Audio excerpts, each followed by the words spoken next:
저는 지난 4월 13일 본 부흥창행의 네 번째 시간에 팔복의 일곱 번째와 여덟 번째 복을 과평케 하는 자와 의를 위해 핍박받는 자라는 말씀으로 설교하였습니다. 오늘 다시 과평케 하는 자가 되라는 말씀을 전하는 까닭은 개인적으로, 교회적으로, 전 지구적으로 참된 평화의 필요성이 날이 갈수록 더욱 절실하기 때문입니다.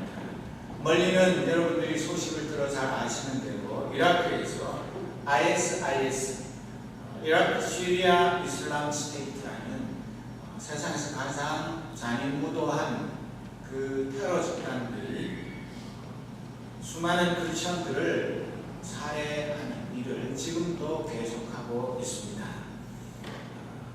미국을 비롯한 연합국이 ISIS 본거지에 대한 공식을 강화하고 있고 머지않아서 지상군도 투입을 할 계획입니다. 그런데 우리는 그곳에 주님의 평화가 임하고 억울하게 죽임을 당하는 그 예수님을 구주로 부인하지 않는 이유 때문에 어린아이들이 무참하게 참수당하는 그런 비극이 빨리 끝나고 그 땅 위에 평화가 임하고 하나님의 백성들이 마음껏 예배할 수 있는 날이 오기를 간절히 소원하면서 기도합니다.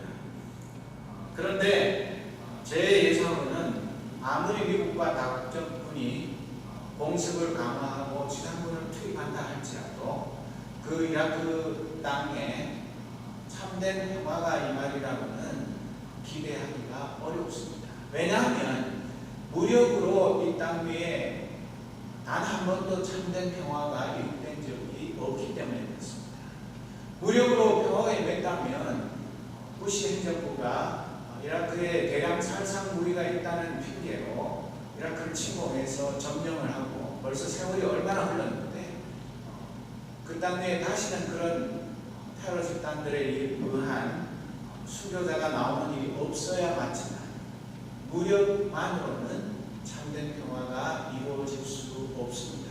무력에 의한 평화는 무덤의 평화입니다. 우리 하나님께서 주시는 평화는 군사력이나 경제력, 정치력으로 얻을 수 있는 그런 평화가 아닙니다. 그리고 우리 교회도 머지않아 예배당도 옮기고 새로운 환경에서 예배와 신앙생활을 하게 됩니다. 이럴 때일수록 우리 내부의 화합과 일치가 중요합니다. 사탄이 우리 교회를 공격하더라도 우리가 사랑의 피로 하나가 되어 있으면 우리를 공격할 틈을 찾지 못합니다. 전환기에 있는 우리에게 필요한 영적인 자세는 서로를 진심으로 이해하고 사랑하며 허물을 덮어주며 믿음의 형제 자매에게 선을 행하는 것입니다. 개인과 우리 교회 공동체 내부에 혹시라도 분열과 대립이 자리 잡지 못하게 살피고 하나님의 참된 평화, 샬롬이 임하도록 우리 모두가 피스메이커가 되어야 합니다. 오늘 본문을 다시 번역한 말씀을 살펴보면 누구에게도 악을 악으로 갚지 않으며 모든 사람 앞에서 선을 행하는 일에 주의를 기울이며 가능하다면 여러분에게 달린 일이라면 모든 사람과 더불어 평화롭게 지내도록 하십시오. 이렇게 번역합니다. 첫 번째로는 누구에게도 악을 악으로 갚지 말라고 말하고 있습니다. 세상 사람들이 우리 크리스천들이 물에 빠지면 뭐만 동동 뜬다그럽니까? 입만 동동 뜬다그럽니까? 왜 그렇게 말합니까? 우리가 말을 청산유수로 잘 하는데 그 말의 행동이 따르지 않으니까 입이란 말은 아주 고상한 표현이고 조디만 동동 뜬다고 그렇게 얘기하는 것이 우리가 웃을 일이 아니고 우리가 언행이 일치하는 그런 삶을 살지 못하기 때문에 세상 사람들이 우리를 조롱하는 거지. 너희들 뭐 말은 그렇게 비단결로 천사의 말을 하는데 실제 사는 것은 개참 아니고 우리하고 다른 게 뭐냐. 그런 식으로 우리를 공격하는데 누구에게도 악을 악으로 갚지 말라는 이 명령은 정말 우리가 지키기 굉장히 어려운 명령입니다. 이게 쉬운 것 같으면 말하지도 않겠죠. 그리고 이 세상 사람들이 우리의 메시지에 귀를 기울이도록 하는 가장 효과적인 방법 중에 우리에게 악을 행하는 이들에게 우리가 악으로 갚지 않고 선을 행함으로 우리 속에 있는 하나님이 주신 참된 기쁨을 나타내면 세상 사람들이 우리 말을 듣는 것이 아니라 우리가 악을 맞이해서 악으로 되갚는 것이 아니라 그 악을 선으로 기쁨으로 갚는 것을 보고 저기에 뭔가 진리가 있구나, 저 속에 우리가 갖지 못한 것이 있구나, 그들이 비로소 그때에 우리를 주목하고 왜 우리는 악을 악으로 갚지 않고 악을 선으로 갚아서 이기는지 거기에 대해서 관심을 갖게 되는 것입니다. 우리가 말로만 악을 악으로 갚으면 안 돼요, 악을 선으로 갚으세요, 그렇게 말하고 실제로 우리가 남이 악을 악으로 갚는 걸 보면서는 훈수를 두고 잔소리를 하면서 내가 악을 당했을 때 나도 세상 사람과 똑같이 더 큰 악으로 한 대 맞으면 10대 해는 그런 식으로 갚으면 아무도 우리 말의 진정성을 믿지 않고 우리 말에 귀 기울이지 않게 되는 것입니다. 이 17절 앞부분에 있는 누구에게도 라는 이 말은 결코 그 누구와의 관계에서도 악을 악으로 갚아서는 안 됩니다. 절대적으로 어떠한 예외도 없이 그 누구에게도 악을 악으로 갚아서는 안 된다는 말입니다. 그것이 우리 크리스천들의 일상생활이 되어야 되는 것입니다. 어떤 특별한 경우에만 이렇게 하는 것입니다. 남들에게 우리가 얼마나 선한 사람인가를 과시하기 위해서 속으로는 뚜껑이 열리고 화가 머리끝까지 치솟으면서도 억지 미소를 지으면서 선으로 악을 갚는 것처럼 위장하지 말라는 이야기입니다. 큰 악을 없애기 위해서 작은 악을 어쩔 수 없이 사용해야 한다는 핑계를 댑니다. 이 악은 내가 악으로 갚아서가 아니라 더 큰 악이 생기기 전에 그 싹을 잘라야 되기 때문에 할 수 없이 이 큰 악이 되기 전에 내가 이독 제독 그런 식으로 독은 독으로 해독하듯이 악으로 없애야 된다, 그렇게 핑계를 대지만 그 말을 아무도 믿을 사람이 없습니다. 그리고 이 영어로는 with no one이라고 누구에게도 그렇게 했는데 이 전치사가 with가 우리를 꼼짝 못하게 하는데 그것은 악을 악으로 갚는 교환 자체를 금지하는 것입니다. 어떤 악이든 간에 뭐 악에 좋은 악이 있고 나쁜 악이 있는 게 아니라 악에는 등급도 있고 또 작은 악도 있고 엄청나게 큰 거악이라고 부르는 게 있지만 어떤 악이든 간에 악을 악으로 갚아서는 안 된다고 성경은 말씀하고 있습니다. 우리는 바울이 받은 것 이상의 해는 가하지 않는 정의로운 보복이 되도록 유의하십시오. 우리가 10대 맞았으면 한 9대쯤만 갚아주도록 조심하십시오. 내가 그걸 갚는다고 더 많이 갚아가지고 하나님이 진노하지 않도록 적당하게 좀 봐주면서 악은 악으로 갚으십시오. 그렇게 얘기했으면 옳지, 그래야지, 그런 거야 나도 할 수 있지, 그렇게 생각할지 모르지만 우리 성경 말씀은 결코 그렇게 말하는 것이 아닙니다. 우리가 당한 것과 똑같은 정도의 보복조차 전적으로 금지되었습니다. 이것은 실로 우리 인간의 감정으로는 받아들이기 불가능한 명령입니다. 여러분 잘 아시는 대로 출애굽기 21장 23절에서 25절에 보면 균등한 보응을 명합니다. 이에는 이로, 눈에는 눈으로. 그것이 보통 말하는 탈리오의 법칙이라고 불리는 것입니다. 이 세상 모든 사람들이 다 그렇게 알고 형법에는 다 그런 식으로 죄를 지을 만큼 벌을 받도록 정해놓았습니다. 그러나 예수님은 우리가 잘 아는 마태복음 5장 38절에서 48절에 있는 상상설교를 통해서 상상을 초월하는 명령을 하십니다. 제자들에게 상상설교를 통해 그분은 인간적 정의의 모든 기준을 뒤엎으시고 그 대신 사랑의 돌봄을 주창하십니다. 마태복음 5장 48절에 온전하라는 공사는 단순 미래형입니다. 너희는 온전해져야 한다. You must be perfect가 아니라 필립스역은 너희는 온전해질 것이다. You will be perfect라고 번역했습니다. 하늘 아버지가 모든 사람에게 동등하게 선인과 악인에게 빛과 비를 베푸시는 사랑이 온전하신 분이시듯이 우리 역시 무폭력, 무보복의 삶을 살며 기꺼이 그 대가를 자신의 고통으로 감내하라고 천국 백성으로 초대받은 것입니다. 악을 악으로 갚지 않는 사람은 상대방이 보복을 당해도 마땅한 사람인지 아닌지를 따지지 않습니다. 갚는다는 것, 리페잉이라는 이 동사 역시 우리에게 그 어떤 상황에서도 악을 악으로 갚아서는 안 된다고 말합니다. 그런데 우리는 내가 듣기 싫은 말 한마디만 들으면 10마디로 갚습니다. 내가 억울한 오해를 받고 또 내가 여러 가지 안 좋은 그런 소문을 내는 사람이 있으면 그걸 견디지 못합니다. 내가 잘못한 게 없는데 왜? 내가 뭘 어떻게 했길래? 왜 나에게 이런 악을 행하는가? 그래서 괴로워서 견딜 수가 없습니다. 정말 내가 왜? 내가 어쨌다고? 그런 식으로 우리의 마음이 평안하지가 못합니다. 그러나 잠언 20장 22절 말씀 우리 다 같이 한번 큰 소리를 읽어보겠습니다. 시작.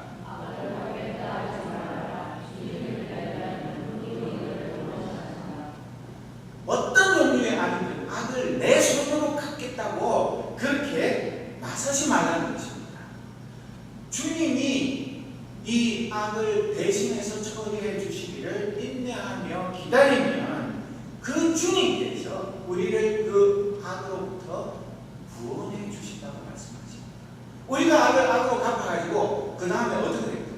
상대편이 또 더 큰 악을 향하면 우리는 더 큰 악을 이 악의 악순환이 점점 더 커져서 작은 사소한 말 한마디가 전쟁으로 비화하게 되는 것입니다. 그러나 우리가 이 말씀대로 순종해서 악을 오직 주님의 손에 맡기 우리는 그저 묵묵히 엎드려 주님의 처음만 기다리면 주님께서 해결해 주신다고 약속하셨습니다. 두 번째로 모든 사람 앞에서 선을 행하는 일에 주의를 기울이며 여러분 주의를 기울이며라는 이 헬라어 동사는 어떤 일을 하기 전에 적절한 반응을 하기 위해 신중하게 생각한다는 말입니다. 상대편이 악을 행했죠. 화가 났죠. 나도 어떻게 할까? 이걸 그냥 당장에 나도 맞서서 응전을 할까? 조금 참고 어쩌나 두고 볼까? 그런 식의 생각이 아니라 어떤 행동을 하기 전에 그것이 우리를 지켜보고 있는 사람들에게 어떤 영향을 끼칠지 최대한 신중하게 생각해 보라고 격려하는 말씀입니다. 우리가 신중하다고 생각하죠. 나는 참 마음도 너그럽고 온유하고 어떤 일이 있어도 흥분하지 않고 참 신사다. 그렇게 스스로를 자화자찬할지 모르지만 우리가 사실은 그렇지 못한 나의 부끄러운 모습을 인정하지 않을 수가 없습니다. 바울은 이 말씀을 통해서 선과 악을 대조해서 보여주는데 이 헬라어 단어는 선은 칼로스고 악은 파코스입니다. 그 하나 다르죠. 선과 악은 종이 한 장 차이라는 이야기입니다. 어떤 때는 선이 될 수도 있고 어떤 때는 선이 악이 될 수도 있는 그렇기 때문에 너무 선한 척하지 말고 나만 선이고 남은 다 악하다고 그렇게 판단하지 말라는 것입니다. 여기에 성경이 말하는 선은 어떤 것의 목적과 일치한다는 의미의 아름다움 또는 고급이라는 뜻을 가졌습니다. 좋고 유용하다는 뜻으로부터 도덕적 선이나 칭찬받을 만한 고귀함 같은 뜻으로 사용된 것이 성경에서 말하는 선입니다. 그래서 세 가지 영어 번역을 보면 RSV는 모든 사람들이 보기에 고귀한 일에 대해 생각하라. 우리가 어떤 일을 행하기 전에 남이 나에게 악을 행했던 무슨 일이 있든 간에 내가 어떤 일을 행동하기 전에 모든 사람들이 보기에 고귀한 일에 대해서 생각해라. 또 제루살렘 바이블에서는 당신은 오직 지고의 의상들에만 관심이 있는 사람임을 모든 사람에게 알게 해라. 내가 사소한 것 그런 거 가지고 그 이비비하면서 그런 것에 목숨을 거는 사람이 아니다. 나는 그런 일에 매여서 사는 사람이 아니라는 것을 알게 해라. 또 필립스역에는 당신의 공적 행동이 비난받을 여지가 없게 하라. 그렇게 말하고 있습니다. 우리가 말이나 행동이나 우리 개인의 명예를 위해서, 우리 가문의 명예를 위해서, 우리 교회의 명예를 위해서도 조심해야 하지만 우리는 그런 정도가 아니라 우리의 신분은 구속받은 하나님의 자녀입니다.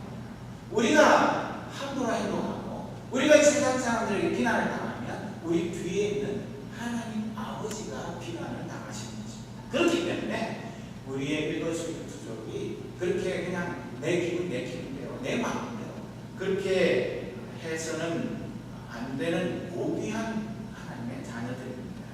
결과적으로 여기서 다시 한번 우리에게는 하나님의 사랑이 베푸시는 용서와 능력이 필요하다는 것을 배워야 됩니다. 내가 그렇게 안 하고 싶어서 거창하게 행동 안 하는 사람 누가 있습니까? 다 남에게 칭찬과 존경을 받고 싶어 합니다.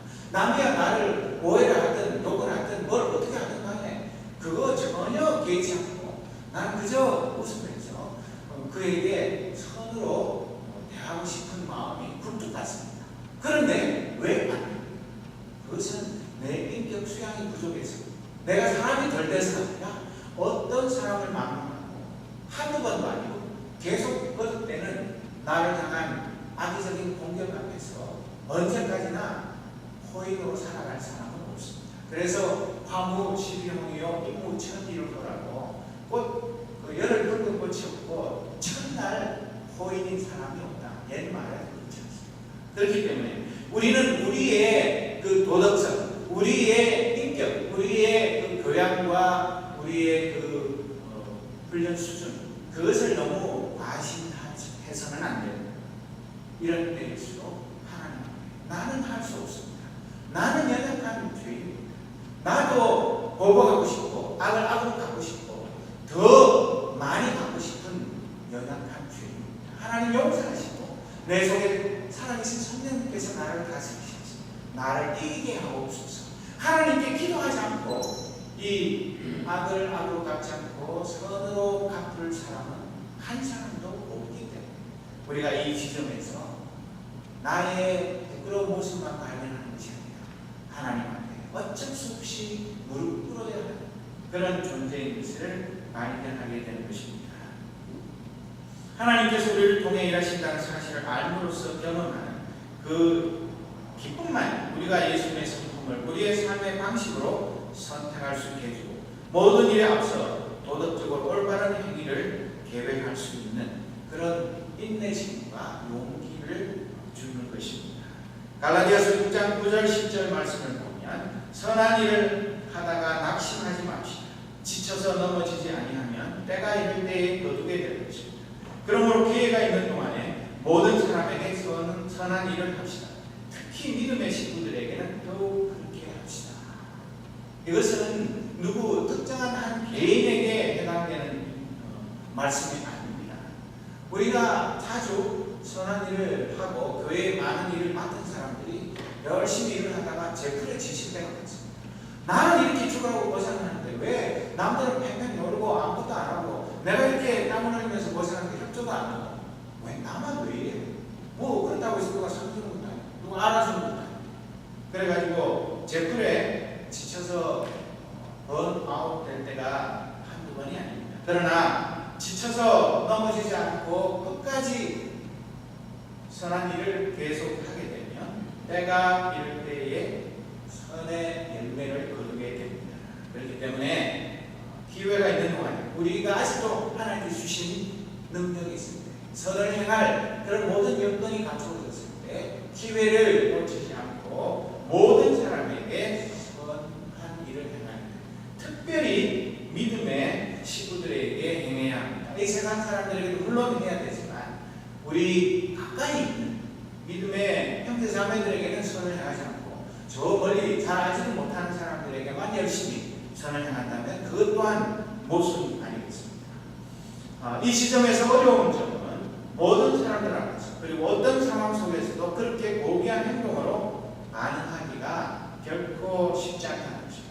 우리 신앙 공동체 안에서 행하는 사랑과 섬김과 겸손의 태도와 행위는 결국 세상 사람들을 향해 선하고 칭찬받을 만한 도덕적으로 올바른 행위로 나타나게 됩니다. 안에서 되지 않는 쪽밖에 나가도 안 사는 것입니다. 우리 내부에서, 우리 교회 공동체 안에서 참된 사랑과 선한 봉사가 있을 때 일부러 밖에 나가서 안에서는 안 하면서 밖에서 열심히 하는 척 그렇게 쇼를 할 이유도 없고 그냥 자연스럽게 평소에 하던 대로 이웃들에게 사랑을 베풀면 되는 것입니다.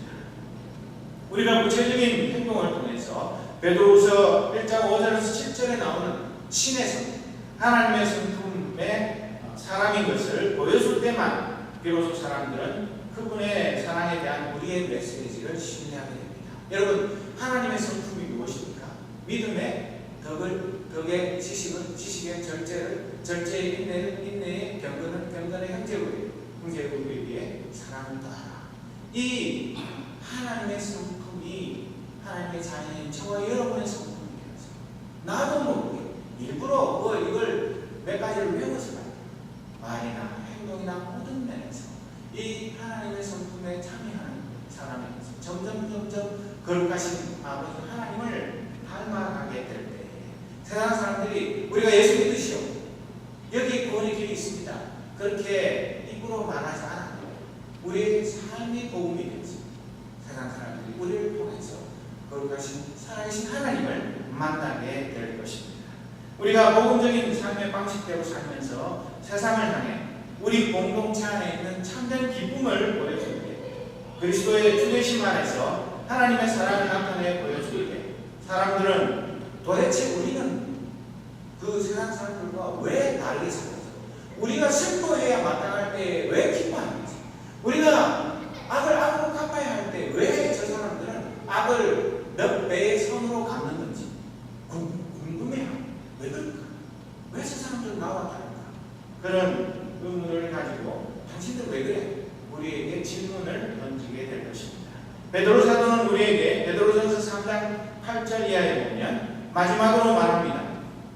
여러분은 모두 한 마음을 품으며 서로 동정하며 서로 사랑하며 자비로우며 겸손하십시오. 악을 악으로 갚거나 모욕을 모욕으로 갚지 말고 복을 빌어 주십시오. 여러분으로 하여금 복을 상속받게 하시려고 하나님께서 여러분을 부르셨습니다. 생명을 사랑하고 좋은 날을 보려고 하는 사람은 혀를 다스려 악한 말을 하지 못하게 하며 입술을 닫아서 거짓말을 하지 못하게 하리라. 악에서 떠나 선을 향하며 평화를 추구하며 그것을 쫓아라. 그렇게 말하고 있습니다. 이대로만 살기만 하면 쉽지 않지만 우리가 이것을 가슴에 새기고 내가 이렇게 살지 못하면 즉각적으로 배겨. 하나님, 내가 이 말씀대로 순종하지 못했습니다. 용서해 주십시오. 내가 이 말씀대로 살기를 원합니다. 하나님, 나를 변화시켜 주옵소서. 내 입술에 가슴을 세워주시고 내 삶에 주님의 거룩함이 나타나게 하옵소서. 내가 절대로 입술로 범죄하지 않게 하옵소서. 그렇게 간절히 기도할 때 하나님 아버지께서 왜 우리의 기도를 들어주지 않으시겠습니까? 우리가 나 자신을 말씀을 통해 살피고 하나님 앞에 날마다 주님의 거룩을 닮아가기를 힘쓰지 않게 우리의 삶이 아무런 변화가 오늘 믿어도 10년 믿어도 평생을 믿어도 늘 그 모양 그걸로 그 자리에서 제자리를 만나는 그런 안전뱅이 같은 믿음을 가지는 것입니다. 요즘 세상 사람들이 뭐라고 그러는지 아십니까? 거북이 크리스찬이라는 말. 거북이 크리스찬. 거북이는 여러분 얼마나 굶을 수 있는지 아십니까? 새는 열을 굶으면 죽고 사람은 보름 아무것도 안 먹으면 물도 안 먹고 아무것도 안 먹으면 죽는다고 합니다. 거북이는 500일 굶어도 안 죽는다. 그래서 지독하게 하나님의 말씀을 안 듣고 가슴에 담지 않는 그런 말씀으로부터 귀를 꽉 막고 사는 그런 크리스찬들을 거북이 크리스찬이라고 합니다. 혹시 나는 거북이 크리스찬이라고 말씀은 주야삼청 들으면서 들으면 아무런 효과가 들었는지 안 들었는지 분간도 안 돼요. 그런 거북이 크리스찬들은 서서히 그 영혼을 추구하고 있는 것입니다. 살다 보면 우리의 힘으로는 도저히 회복시킬 수 없는 그런 인간관계의 갈등들이 없지 않아 있습니다. 그럴 때 우리는 어떻게 해야 합니까? 야, 이거 참 난감하다. 내 힘으로도 해결 안 되겠고 뭐 기도해도 하나님 당장 응답 안 하시고 이거 뭐 해결해야 되겠는데 이러시고 저러시고 참 죽겠네. 그런 안타까운 생각이 들 때에 깨어진 관계를 회복하기 위해서 내가 할 수 있는 최선을 다했다면 그 일에 대해서 죄책감을 가질 필요는 없을 것입니다. 상대방이 계속 우리와의 관계의 회복을 거부하고 있다면 우리에게 필요한 것은 그 고통의 짐에 눌리지 않고 계속해서 선한 길로 걸어가는 용기가 필요한 것입니다. 바울 자신도 요한 마가의 2차 선교여행 동행인대로 동료 선교사인 바나바와 갈라선 쓰라린 경험이 사도행전 15장에 기록되어 있습니다. 그러나 바울은 거듭해서 화해를 시도해보라는 도전을 줍니다. 어떻게? 여러분에게 이 화해의 문제가 달린 일이라면 도저히 화해가 불가능하다는 사실을 완전히 확신하기 전까지는 관계 회복을 위한 노력을 거듭 계속 하십시오. 그렇게 말하는 거죠. 조금 해보고 내가 한 거 다 했다. 이제는 내 손을 떠났다. 난 몰라. 그렇게 쉽게 포기하지만 정말 하나님께서도 인정하신 만큼 최선을 다해서 인간관계를 회복시키기 위해서 노력하라고 말하는 것입니다. 이렇게 우리가 최선을 다한 뒤에도 어쩔 도리가 없는 상황이면 그때는 가능하다면이라는 구절이 인간 현실에 어쩔 수 없는 벽을 인정하게 해주고 아무도 거기에 대해서 책임을 묻지 않을 것입니다. 여러분, 인간관계에 있어서 이 커뮤니케이션의 기술의 핵심 원리는 어떤 상황에 있어서 그 문제가 어느 편의 책임인지를 분명히 인식하는 데 있습니다. 우리는 모든 상황에 대한 책임 소재를 정확하게 분별할 필요가 있습니다. 분명한 상태 파악은 잘못된 죄책감으로부터 우리를 자유롭게 하고 상황 개선을 위해 노력할 책임이 자신에게 있는 때가 언제인지를 판단할 수 있도록 도와줍니다. 내가 잘못한 것이 없는데도 억울하게 애매하게 손해를 보고 또 공격을 당하고 악의 피해를 입는다면 그것은 나의 잘못은 아닙니다. 내가 나 자신을 살펴서 혹시라도 그런 비밀을 제공한다는 거지. 내가 평소에 무심결에 그냥 잘한다고 하는 것이 오히려 상대편에게 오해를 불러일으킨 것은 아닌지 그런 것들조차 깊이 성찰하고 거기에 대해서 아무런 거리낌이 없다면 그것은 나 자신의 책임은 아닌 것입니다. 예수님의 제자들인 우리는 평화를 창조해 갈 때 인간적인 합리성의 차원을 뛰어넘는 능력도 주십니다. 하나님의 사랑과 은혜는 평화를 찾는 우리의 능력을 뒷받침해주는 자원의 마르지 않는 보물 창고입니다. 여기서 바울은 현재 능동태 군사인 평화롭게 지내라 라고 말합니다. 이 평화롭게 지내라는 to be at peace라는 이 군사는 평화를 건설하는 일에는 끊임없는 분투와 한결같은 노력이 필요하다는 것을 강조하고 있습니다. 우리는 하나님의 백성이 평화를 만드는 사람이 되기를 원합니다. 우리는 기독교 공동체 지체들이 자신의 책임 한도 안에서 하나님이 주시는 평화를 창조하고 유지하고 실천하도록 하는 원동력이 바로 우리가 가진 하나님이 주신 하늘의 기쁨 때문이라는 사실을 세상이 주목하기를 원합니다. 그래서 고린도후서 5장 18절에서 20절 말씀, 우리가 잘 아는 말씀입니다만 하나님께서는 그리스도를 통해 우리를 자신과 화목시키시고 또한 우리에게 화목의 직분을 맡기셨습니다. 하나님께서는 그리스도 안에서 이 세상을 하나님 자신과 화목하게 하셨으며 사람들의 죄를 묻지 않으셨습니다. 그리고 하나님께서는 우리에게 화목케 하는 말씀을 맡기셨습니다. 그러므로 우리는 그리스도를 대신하여 일하는 대사입니다. 하나님께서는 우리를 시켜 여러분을 권하십니다. 이제 그리스도를 대신하여 여러분에게 권합니다. 하나님과 화목하십시오. 우리가 이 세상 사람들에게 화목하기 전에 우리가 먼저 하나님과 진정한 화목, 평화가 이루어져야지만 우리가 이 세상 사람과의 관계에 있어서도 평화를 이룰 수 있습니다. 그거는 부부관계도 마찬가지입니다. 부모와 자식관계, 형제관계, 우리 믿음의 형제 자매 사이에도 똑같이 적용되는 것입니다. 하나님과 참된 화목을 누리지 못하는 사람은 결코 이 세상 사람들과도 평화를 누릴 수가 없습니다. 왜냐하면 하나님만이 우리에게 참된 평화를 선물로 주실 수 있는 평화의 왕이시기 때문에 그렇습니다. 하나님이 주시는 평화가 없는데 이 세상의 모든 평화를 다 가졌다 할지라도 그것이 우리에게 참된 평화 줄 수는 없는 것입니다. 그래서 사도 바울은 고린도전서 6장에 보면 성도들 사이에 억울한 일이 있어도 세상 법정에서 소송을 하지 말고 차라리 손해를 보는 것이 낫다고 합니다. 그래서 지금 한국 교회에는 어마어마하게 많은 소송이 벌어지고 교회 간에, 성도 간에, 성도와 목회자 사이에 수도 없는 소송이 거의 날이면 날마다 벌어지고, 그 소송은 법원의 판사도 도저히 머리가 안 가서 세상에 이런 일이 있을 수 있다, 세상에 어떤 것보다도 제일 힘들고 머리 아픈 것이 성도들 간의 소송이라고 그냥 혀를 내두는. 왜 그렇습니까? 자기가 옳다고 생각합니다. 자기만이 의의가 생각하기 때문에 절대로 물러서거나 양보하고 자기의 부족함을 인정하지 않기 때문에 그렇습니다. 그들의 마음속에는 평화는 찾아볼 수가 없는 것입니다. 평화란 과정이며 어떤 위치나 상태가 아닌 우리 삶의 일반적인 방식입니다.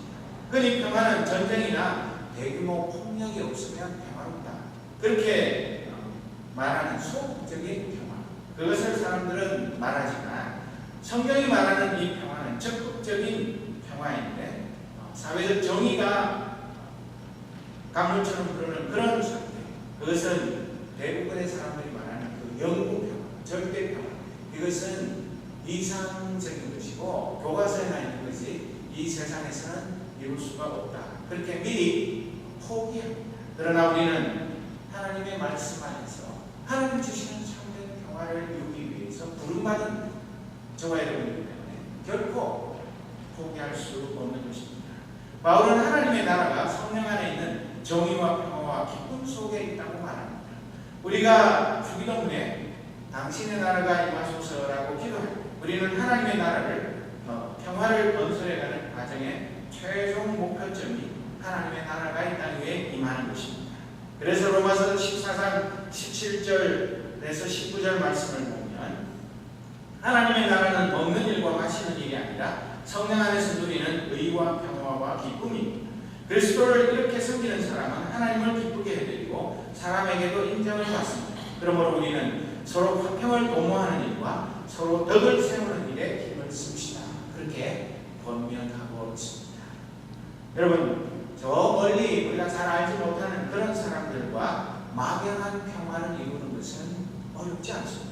그러나 가까이 날마다 부대끼는 이웃과의 구체적인 평화는 정말 어렵습니다. 그렇지 않습니까? 부부 간의 평화가 제일 어렵고 부모와 자식 간의 평화도 어렵고 형제들 사이에 평화롭게 사는 것도 참 어렵습니다. 우리가 공간적으로 부모님과 한국과 미국, 형제와 한국과 미국으로 떨어져 있는 그것이 평화의 방해입니다. 우리 마음의 거리가 멀기, 부모님을 한 집에 모시고 살아도 부모님과 마음이 참 많이 떨어져 있으면 난감합니다. 형제간에도 마찬가지, 친구 사이도, 연인 사이도 다 마찬가지입니다. 성도들 사이에 이 평화, 참된 화목은 그저 살다 보면 저절로 굴러 들어오는 그런 복이 아니라 우리 한 사람 한 사람이 끊임없이 자기를 부인하고 나를 희생하는 그런 가운데 맺히는 열매입니다. 내 몸을 하나님을 기쁘시게 하는 거룩한 살아있는 제물로 날마다 바쳐 드려야지만 우리 속에 하나님이 원하시는 평화가 임하게 되는 것입니다. 이것이야말로 우리가 주일에 예배드리는 이 예배도 예배지만 우리가 하나님께 마땅히 드려야 할 영적인 예배라고 사도 바울은 로마서 12장 1절에서 말씀하고 있습니다. 우리 가운데 하나님의 구체적이고 살아 움직이는 평화가 깃들어 있을 때 우리는 비로소 이 세상에 피스메이커로서의 사명을 감당할 수 있습니다. 여러분, 에베소서 4장 3절에 있는 말씀 우리 다같이 한번 읽어보도록 하겠습니다. 여러분은 성령 안에서 평안의 매는 끈으로 한 몸이 되었습니다. 하나가 되도록 힘쓰고 여러분 가운데 늘 평화가 깃들도록 노력하십시오. 이거 누구 보고 하는 얘기입니까? 저 에베소에 있던 그 2000년 전에 있던 성도들에게만 한 얘기입니까? 오늘 저와 여러분에게도 똑같이 우리는 성령 안에서 평안의 매는 끈으로 한 몸이 되었습니다. 우리는 남이 아닙니다.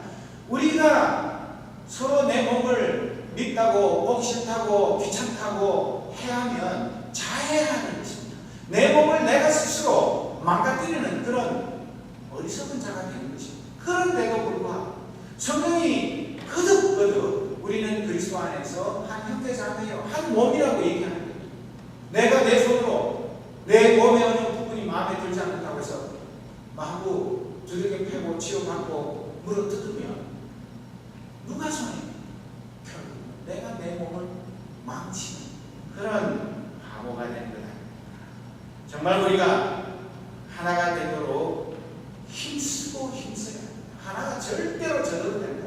부부가 마음이 하나에서 여기까지 다 맞는 사람도 있습니다. 안 맞아도 끊임없이 서로 양보하고 용서하고 맞춰주고 내가 낮아져야지만 서로 평화롭지. 내 고집, 내 주장, 내 의견 그거 다 맞춰치더라고 하면 매번 싸워서 하루도 나한테 할 말이 없게 됩니다.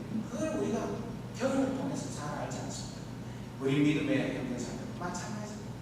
누가 다 나도 내가 내 마음에 안 드는 게 천 가지 만 가지는 안 되는데 어떻게 피 한 방울 섞이지 않은 믿음의 형제자매가 다 내 마음에 드는 그런 거룩한 의원들만 모인 그런 교회가 이 지구상에 어디 있습니까? 그것은 나중에 하나님 나라의 다양한 비로소 이루어질 것입니다. 우리가 서로 부족하고 못난 것 그런 거 보면 나는 더하지 그렇게 생각하고 나같이 어리석고 못난 것 불쌍히 여기고 용서해주고 사랑해주는 게 고마워서 그저 형제의 그 눈에 있는 조그만한 잘못은 능히 눈 감아주고 덮어주는 그런 참된 사랑이 있을 때 우리 교회 공동체 하나님의 사랑입니다. 이 세상의 사랑에 목마른 사람 우리 가운데 있는 하나님의 사랑을 보면서 그들 우리가 누리는 이 하나님의 사랑을 누리고 싶은 우리에게로 제발로 걸어오게 될 것입니다. 여러분 화평케 하는 자에게 무슨 복이 있다고 그랬습니까? 우리 너무나 사랑하는 팔복의 말씀 중에 화평케 하는 자는 복이 있나니 저가 어떻게 된다고요? 네? 꿀먹은 먹어야 되겠어. 하나님의 아들, 딸이라 그런 걸 받는 것이다. 하나님의 아들이라 그러니까 딸들은 그냥 말하기 싫죠.